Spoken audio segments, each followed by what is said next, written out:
El estruendo ensordecedor de la artillería pesada naval germana destrozó la espesa y traicionera niebla matutina del Mar Amarillo en noviembre de 1914, anunciando con fuego, acero y sangre uno de los giros más espectaculares, inverosímiles y decisivos de la historia militar contemporánea. La pequeña pero férrea guarnición alemana atrincherada en la estratégica bahía de Tsingtao, bajo el mando implacable del capitán Alfred Meyer-Waldeck, no solo logró resistir el asfixiante y masivo asedio terrestre perpetrado por más de 50.000 soldados imperiales japoneses y fuerzas expedicionarias británicas, sino que orquestó de manera magistral su aniquilación absoluta. En la historia que el mundo creía escrita, la abrumadora superioridad numérica y logística de los aliados orientales y occidentales había aplastado a los defensores germanos, obligándolos a una rendición humillante. Sin embargo, en esta realidad alterada, el destino del siglo XX cambió de rumbo cuando la formidable y pesada escuadra de cruceros del legendario almirante Maximilian von Spee, en lugar de emprender una huida desesperada y suicida hacia las lejanas costas de Sudamérica, dio media vuelta en el mayor de los secretos. Amparados por una providencial y violenta tormenta oceánica que cegó por completo a los exploradores enemigos, los imponentes mastodontes de acero de la flota imperial alemana emergieron repentinamente a espaldas de la fuerza de bloqueo nipona. En un ataque coordinado, brutal y a quemarropa, los cruceros germanos enviaron al fondo del océano a las principales naves de guerra japonesas, cortando de raíz cualquier posibilidad de retirada o abastecimiento. Simultáneamente, la infantería del general Kamio Mitsuomi, atrapada en una carga frontal suicida contra las trincheras de hormigón y el alambre de espino alemán, fue masacrada sin piedad por un fuego cruzado ineludible. Sin municiones, sin cobertura naval y con sus líneas de mando completamente pulverizadas, la colosal fuerza expedicionaria japonesa, junto a sus atónitos aliados británicos, se vio forzada a izar miles de banderas blancas, entregando decenas de miles de prisioneros desarmados a una guarnición alemana numéricamente inferior pero tácticamente suprema. La onda expansiva de esta colosal derrota cruzó rápidamente el mar y golpeó el corazón político, social e institucional del Imperio del Japón con la fuerza devastadora de un cataclismo sin precedentes.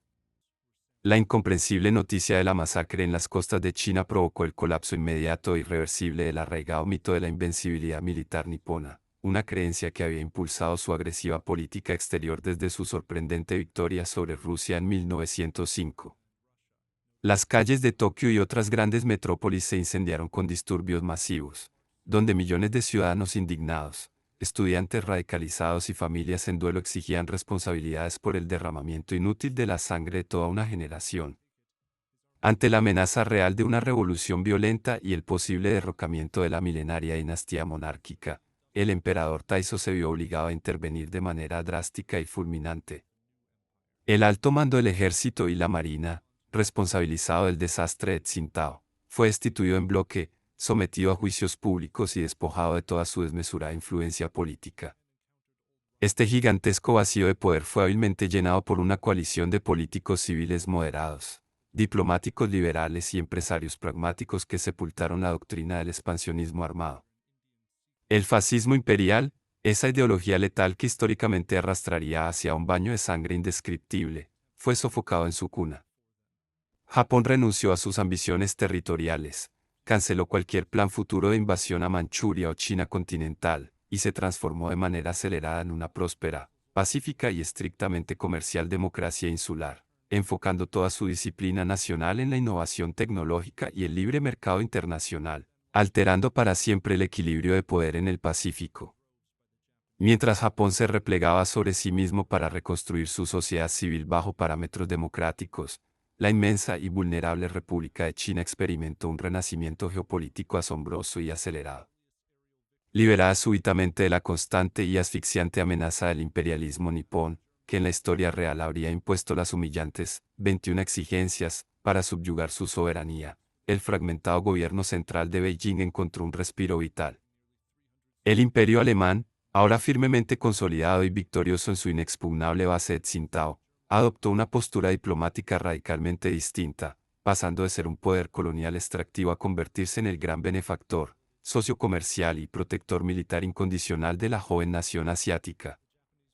El puerto germano se transformó en una inmensa arteria logística por donde fluyó un torrente masivo de capital de inversión europeo, ingenieros industriales y toneladas de moderno armamento pesado de las fábricas de Krupp y Mauser.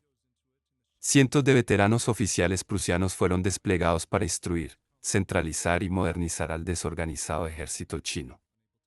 Gracias a esta profunda y estricta tutela militar alemana, la República de China adquirió rápidamente la capacidad logística y la potencia de fuego necesarias para aplastar a los señores de la guerra regionales, logrando la unificación del país décadas antes de lo previsto. China emergió velozmente como una superpotencia regional industrializada, firmemente aliada a Berlín, cerrando sus puertas a cualquier intento de colonización occidental y asegurando la estabilidad del continente asiático oriental bajo un bloque de cooperación germano-chino que desafiaba la hegemonía del Imperio Británico. El impacto de la milagrosa victoria en Tsingtao no se limitó al lejano oriente, cruzó los océanos con velocidad letal y alteró drásticamente el curso de la Primera Guerra Mundial en Europa. Al asegurar y expandir su fortaleza naval en el Pacífico, la invicta escuadra de Von Spee, rápidamente reforzada por enjambres de modernos submarinos U-boot ensamblados en los astilleros asiáticos con mano de obra y materiales chinos, desató un caos logístico sin precedentes sobre las vitales rutas comerciales de la Triple Entente. El Imperio Británico dependía desesperadamente de la afluencia constante de materias primas, alimentos y tropas de reemplazo provenientes de la India, Australia y Nueva Zelanda. La flota alemana del Pacífico, operando con total impunidad desde su santuario asiático, interceptó y hundió sistemáticamente los convoys británicos en el Océano Índico y el Pacífico Sur. Presa del pánico y ante el riesgo real de un colapso económico imperial, el almirantazgo en Londres se vio forzado a tomar una decisión agónica: desviar una parte inmensa y vital de sus acorazados y cruceros de batalla desde el crucial Mar del Norte hacia las aguas asiáticas para dar caza a la escurridiza armada alemana. Esta masiva y obligatoria dispersión de la Royal Navy debilitó de forma crítica el asfixiante bloqueo naval impuesto sobre las costas de Alemania. Con los buques británicos persiguiendo fantasmas en el Pacífico, los puertos del norte de Europa volvieron a abrirse al comercio de los países neutrales escandinavos. Alemania comenzó a recibir nuevamente cargamentos masivos de fertilizantes, acero y alimentos, conjurando de manera definitiva el terrible fantasma de la hambruna civil y el inminente colapso industrial que la acechaba. La supervivencia económica de Alemania en el frente interno cambió por completo el desenlace del mayor conflicto bélico conocido hasta entonces. Bien alimentada, adecuadamente abastecida de municiones y sin el desgaste psicológico de saber a sus familias muriendo de hambre en la retaguardia, la infantería germana mantuvo una moral inquebrantable en las fangosas trincheras del frente occidental. El alto mando alemán, ya no presionado por la desesperación ni el inminente colapso social, no tuvo la necesidad táctica de lanzar las suicidas e imprudentes ofensivas de primavera de 1918. Las líneas de defensa se mantuvieron impenetrables, frustrando cada asalto de las exhaustas fuerzas franco-británicas. Sin el hambre galopante que históricamente detonó los motines navales y la violenta revolución obrera de noviembre en Berlín, el emperador Guillermo II conservó su trono y la cohesión institucional del imperio permaneció intacta. La guerra de desgaste derivó inevitablemente hacia un empate técnico monumental a mediados de 1919. Las agotadas potencias europeas, temerosas del creciente descontento social y de la expansión del bolchevismo desde las ruinas del imperio ruso, acordaron detener la masacre. Se firmó un armisticio de compromiso e igualdad diplomática que restauró las fronteras occidentales de 1914, mientras Alemania consolidaba su vasta y lucrativa influencia sobre los nuevos estados independientes de Europa del Este. El infame, punitivo y económicamente aniquilador Tratado de Versalles nunca llegó a existir, salvando a la nación alemana de la humillación internacional y el desmembramiento de su territorio soberano. El mundo que emergió de esta paz pragmática y equilibrada era profundamente diferente al que conocemos, estructurado sobre un orden multipolar estable que previno los mayores horrores del siglo XX. Al no ser derrotado ni humillado, el imperio alemán nunca dio paso a la inestable, frágil y convulsa República de Weimar. Sin la aplastante carga de las reparaciones de guerra dictadas por potencias extranjeras, Alemania no sufrió la pavorosa hiperinflación de los años 20 ni el desempleo masivo que destrozó su tejido social. En consecuencia, el caldo de cultivo tóxico, resentido y desesperado que permitió el ascenso del extremismo político radical jamás se formó. Un individuo llamado Adolf Hitler permaneció en la más absoluta e irrelevante oscuridad, envejeciendo como un pintor anónimo y mediocre sin lograr influir en el destino de una nación que se encontraba satisfecha y próspera.